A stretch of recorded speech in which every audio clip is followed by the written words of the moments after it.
Homebuyer sentiment is up slightly for the second month in a row, according to a recent Fannie Mae National Housing Survey. It is up from an 11-year low, up 3.7 points, up to 61. Before we jump into that, make sure you hit the subscribe button to stay on top of all of the latest Huntsville, Alabama real estate news. I would expect for these numbers to stay low, to rise slightly this year, but I don't know that that's absolutely a bad thing. And the reason for that is you typically want to do the opposite of what everybody else is doing. The smart money is buying when other people are selling. The smart money is selling when other people are buying.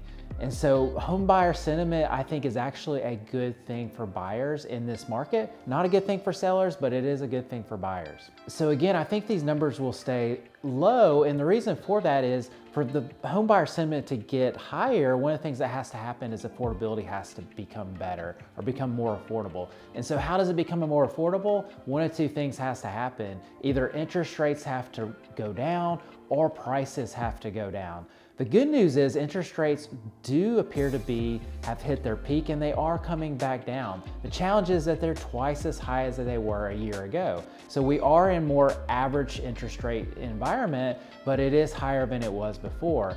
And so as interest rates start to come down, home buyer sentiment is going to likely come up slightly, but we're not likely to see that 3% interest rate again, at least not anytime soon. And so the other thing that would have to happen for home buyer sentiment to go up and affordability to become more affordable is for prices to come down. And the challenge is it's unlikely that prices are going to come down in this environment that we have right now. We have a low supply environment. We have lower demand, but we have lower supply. And so until supply outreaches demand, we're not likely to see prices drop significantly in this market. There's also a couple other things that are in play that are kind of in play behind the scenes that are affecting home buyer sentiment. One of those is dollar devaluation. About 40% of all US dollars have been printed in that last couple of years.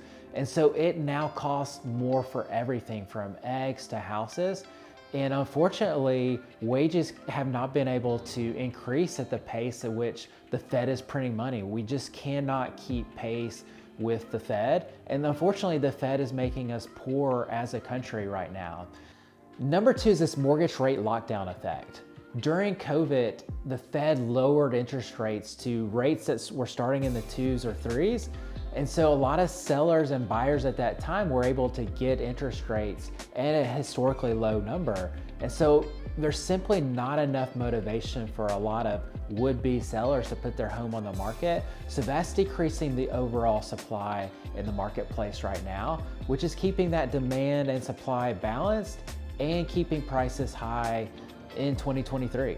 One thing to watch is that as interest rates hit 5.5%, when we had rates of 5.5% in 2022, they were increasing from 3 to 4 to 5 to 5.5. We still had very strong demand. We didn't have nearly as many offers as we had at 3%, but homes were selling very quickly at 5.5%. So that'll be a key interest rate metric to look at to increase that home buyer sentiment and also increase the demand of housing. And I'll say as we hit 5.5%, it might be a little bit too late for a lot of buyers because there's going to be that increased competition at 5.5%. So remember, the smart money wants to go against the crowd. If you're looking to buy a home before interest rates hit 5.5% and you lose some of your competitive advantage in this marketplace, shoot us an email today at moving@mattcurtisrealestate.com. Again, moving@mattcurtisrealestate.com, and we'll help you get started.